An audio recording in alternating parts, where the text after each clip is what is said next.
నిన్న పరకామణి అంశంలో సిబిసిఐడి అధికారులు మాజీ టీటీడీ చైర్మన్ కరుణాకర్ రెడ్డి గారిని విచారణ పిలిచినట్టు సందర్భంలో వారి మాటలు తిరుమల పవిత్రతని దిగజార్చే విధంగా కోట్లాది మంది శ్రీవారి భక్తుల మనోభావాల్ని గాయపడే విధంగా బాధపడే విధంగా వారు మాట్లాడారు.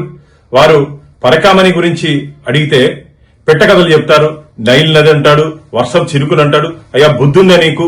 పరకామణి అంశం గురించి మాట్లాడని చెప్పి సిబిసిఐడి అధికారులు పిలిస్తే నేను ఒకటి అడుగుతున్నా, నువ్వు ధర్మకర్తల మండలి ఎక్స్ అఫీషియో సభ్యుడిగా ఈ రెజల్యూషన్ లో థెఫ్ట్ ని గిఫ్ట్ గా చేసినప్పుడు, దొంగని దాతగా చేసినప్పుడు నువ్వెందుకు చవరాలు పెట్టావు?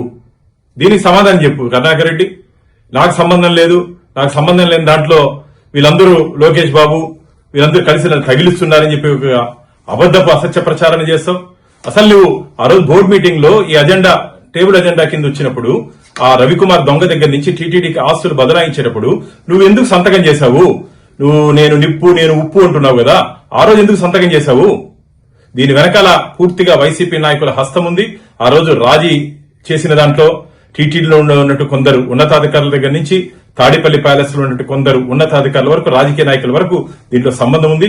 పరకామణి అంశం వదిలే ప్రసక్తే లేదు. ఖచ్చితంగా ఆఖరి పైసా శ్రీవారి ఖజానాకి జమ అయ్యేంత వరకు ఖచ్చితంగా దీని మీద మేము పోరాటం చేస్తూనే ఉంటాం. అంతేకాకుండా ఈ పరకామణి అంశంలో సీసీటీవీ ఫుటేజెస్ ముఖ్యమైనటువంటి ఆ రవికుమార్ దొంగలించేటప్పుడు ఆ సీసీటీవీ ఫుటేజెస్ ఎందుకు తొలగించబడ్డాయి? దానికి కూడా సమాధానం చెప్పాల్సిన బాధ్యత కరుణాకర్ రెడ్డి మీద ఉంది. ఆ రోజు విజిలెన్స్ ఇన్స్పెక్టర్ శివశంకర్ భక్తుల డబ్బులు దోచుకున్నారని చెప్పి విజిలెన్స్ రిపోర్ట్ ఇస్తే ఆయన మీద క్రిమినల్ యాక్షన్స్ తీసుకోకుండా ఎందుకు ఆయన్ని సొంత డిపార్ట్మెంట్ కి బదిలీ చేశారు?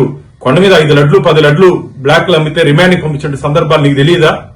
అలాంటప్పుడు పరకామణి విషయంలో గాని మిగతా అంశాల్లో మీరు ఎందుకు చెట్టు కింద పంచాయతీ చేసి లోక్ అదాలత్లో పంచాయతీ చేసి అంతా మీరున్నటువంటి సమయంలోనే జరిగింది. కాబట్టి ఏదో మీరు ఏమి తెలీదు, మీరు నాటకాలు ఆడేది ఇవందరూ ప్రజలందరూ గమనిస్తున్నారు. మీ భాషా ప్రావీణ్యం గురించి ఏదైనా చెప్పుకోవాలంటే మీరు ఏదైనా సభలు పెట్టి చెప్పుకోండి, ఇది ఉన్న తప్పట్లు కొడతారేమో గానీ భగవంతుడి విషయంలో అడిగిన ప్రశ్నలకు మాత్రమే సమాధానం చెప్పండి.